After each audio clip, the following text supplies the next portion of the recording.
Hi there, welcome to a new episode of Phone Era Talk.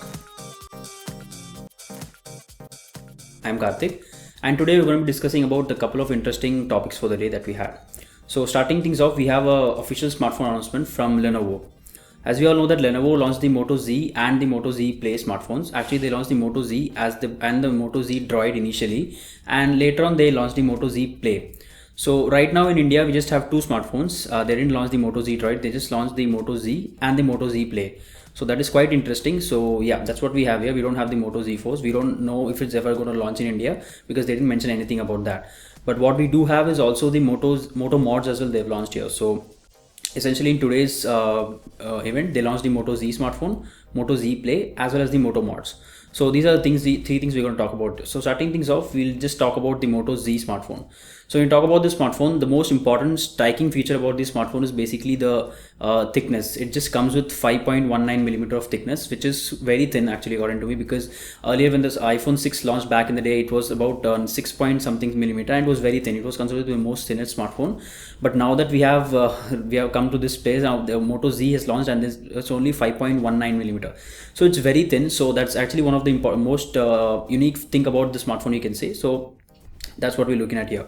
And when you talk about the specifications of this device, this is again very interesting. You have all the best specification available in the market right now. So we are again looking at the same Qualcomm Snapdragon 820 processor with 4 GB of RAM, and again internal storage, everything is the same. And in terms of camera, you're looking at the same 13 megapixel sensor and an 8 megapixel sensor on the front. So if you want to know more about the specifications of the device, you can check the links in the description and you can get to know everything about that. So when you talk about the Moto Z smartphone, we are looking at a more expensive smartphone here. So basically what you can do to cut down is, so that's what the company did here, and they came up with Moto Z Play. So essentially with Moto Z Play, you can get the same form factor again, but obviously it's not as thin as the Moto Z is, but it's pretty good enough. So again, the same design as everything, but this time we're looking at a comparatively less specification smartphone, you can say. So this time the smartphone is powered with a Qualcomm Snapdragon 625 processor, and we're looking at 3 GB of RAM instead of 4 in the Moto Z. And then the battery is also increased here, and the battery in the Moto Z was actually quite less. It was only 2600 milliamp hour battery. I mean, obviously they had to do something to obviously cater to that thin design, but this is not the case with Moto Z Play. So this is actually a little bit thicker than the Moto Z, and this one comes with a better battery. It comes with 3510 milliamp hour battery.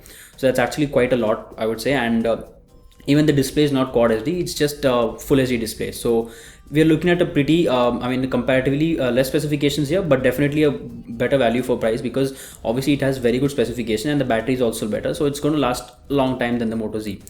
And the camera is also improved. It's 16 megapixel sensor instead of 13, and same again 8 megapixel sensor on the front.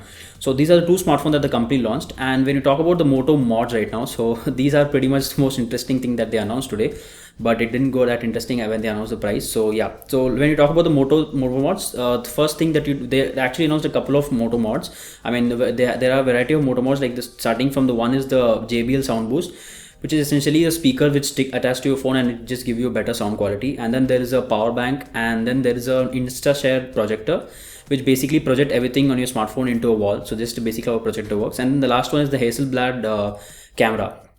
These are all the Moto mods, and so you can check the links for more detailed and specification and description about each of these mods. But when you talk about pricing now, so this is the most important factor to consider. The Moto mod starts from 7,000 rupees. The basic Moto mod, that is the Sound Blast JBL Sound Blast, starts from 7,000 rupees, and it goes all the way up to 20,000 rupees. So that's a lot of money actually. Just when you consider Moto mods, it's like an accessory basically. It's nothing much. So if you don't have a smartphone, then you can't do anything with that Moto mod. So basically when you talk about an accessory which costs about 20,000 rupees, so I don't really think anyone is going to buy that, but yeah, it might be pretty interesting to take a look at initially, but obviously over the course of time, I don't think people will be interested to invest so much money into an accessory. So that is something that we need to take a look at. So if you are interested, again, check the links, you can know everything about them. So that was pretty much about it. And now when you talk about the pricing of the smartphones itself, the Moto Z smartphone is priced at 40,000 rupees, that is 39,999 INR. So that is pretty much the most expensive Motorola smartphone that we have ever seen till date.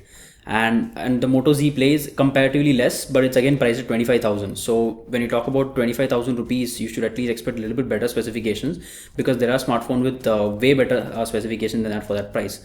So essentially these are two smartphones that we have. So this is everything you need to know about the Moto Z.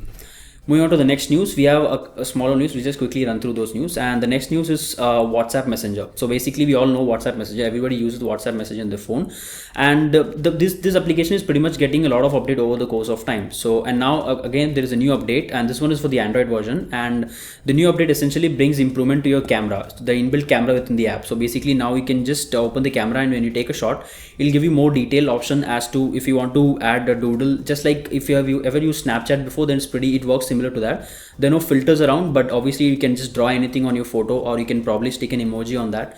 So these are a couple of interesting features. And on the front facing camera, you get a screen flash just like the one that you get in the iPhones. You can basically the brightness of the screen will increase, and you'll get a screen flash on your face. And obviously they're offering a digital zoom as well. So these are pretty couple of features that WhatsApp has introduced with the new update, and this is available only for Android right now. So if you're on the iOS, then you have to wait some time until they decide to launch the update for the app. So stay tuned for more information on that. We'll definitely update more on that. And for the last news, we have yet another news from Apple. So we just saw a bunch of smartphone launches from Apple. They launched the iPhone 7 and iPhone 7 Plus. But now, interestingly, we have rumors and reports stating that the company will be launching a new iPad range series. So basically, we're talking about the iPad Pro here. And according to the rumors, there's an iPad Mini also coming. So basically, the iPad Pro Mini version. I mean that I don't know what exactly they're trying to do here, because basically the iPad Pro is if you don't know that it's the screen size is basically 12.9 inches. So when you talk about the mini version, it's probably going to be I mean like around 10 inches or something like that, which is basically the regular iPad size. So not really sure if they're trying to launch an iPad Pro Mini or just a regular iPad. So that's what we have here. The three display size what we have here is basically, according to the rumors, the mini version that's supposed to come will come with the 7.9 inches screen, that is a display, and then the other two versions are basically going to be the same. That is, one will be the 12.9 inch and the other one is going to be 10.1 instead of 9.7. So the previous iPad Pro that we had, there was 12.9 and the 9.7, but instead this time we're going to have a 12.9 and 10.1. So that is actually a lot of iPads to keep in mind, because we have a series of iPads now. I mean, iPad Mini is there, regular iPad is there, and then the iPad Pro also is there now. So that's a lot of iPads. So I don't know what exactly the company is trying to do here, but this is what we have. We'll definitely get to know more about this in the future. So meanwhile, you can just go check the links in the description for more details on this. So that's it for today's video, guys. If you like this video, be sure to give it a thumbs up and stay subscribed for more videos like this. I'm Karthik, and I hope to see you in the next video. Thank you.